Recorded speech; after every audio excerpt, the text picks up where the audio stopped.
नमस्कार मित्रांनो, माहिती सेवामध्ये आपल्या सर्वांचं स्वागत. लाडकी बहीण योजनेअंतर्गत अनेक महिलांचे अर्ज रिजेक्ट झालेले आहेत. वेगवेगळ्या कारणांमुळे लाडकी बहीण योजनेचे अर्ज रिजेक्ट होत आहेत. अर्ज भरताना कोणत्या चुका केल्या गेल्या आहेत त्यामुळे अर्ज रिजेक्ट होत आहेत.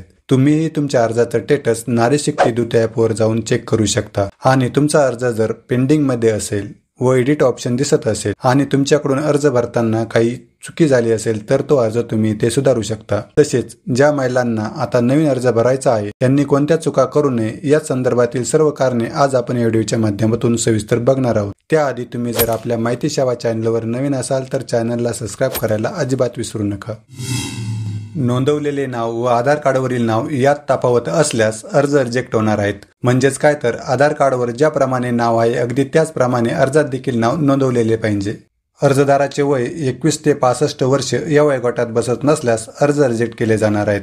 म्हणजेच काय तर अर्जदाराचे वय 21 पेक्षा कमी असल्यास व 65 वर्षापेक्षा जास्त असल्यास असेही अर्ज रिजेक्ट केले जाणार आहेत.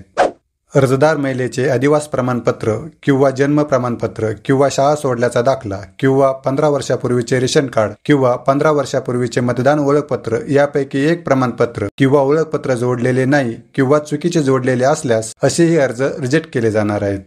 जन्म ठिकाण महाराष्ट्रातील नाही आणि महाराष्ट्रात अधिवास असलेल्या पतीचे 15 वर्षापूर्वीचे रेशन कार्ड किंवा 15 वर्षापूर्वीचे मतदान ओळखपत्र किंवा जन्माचा दाखला किंवा शाळा सोडल्याचे प्रमाणपत्र यापैकी कोणतेही एक प्रमाणपत्र किंवा ओळखपत्र जोडलेले नसल्यास अर्ज रिजेक्ट केला जाणार आहे. अर्ज भरत असताना आधार क्रमांक चुकीचा नोंदवलेला असल्यास अर्ज रिजेक्ट केला जाणार आहे.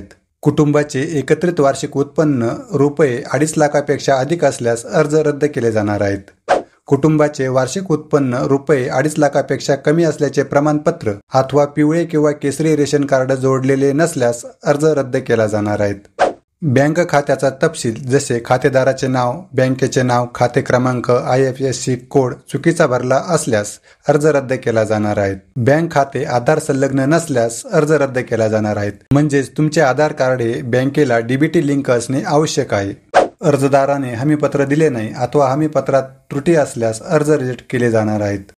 अर्जदार केंद्र किंवा राज्य शासनाच्या विविध योजनांमार्फत राबविण्यात येणाऱ्या आर्थिक योजनांद्वारे दरमहा ₹1500 किंवा त्यापेक्षा अधिक रकमेचा लाभ घेत असल्यास देखील अर्ज रद्द केले जाणार आहेत.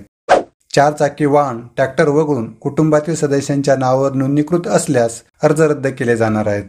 कुटुंबातील सदस्य आयकरदाता असल्यास म्हणजेच कुटुंबातील कोणताही सदस्य जर इन्कम टॅक्स भरत असेल तर त्यांचे देखील अर्ज रद्द केले जाणार आहेत. कुटुंबातील सदस्य विद्यमान किंवा माजी खासदार आमदार असल्यास त्यांचे देखील अर्ज रद्द केले जाणार आहेत.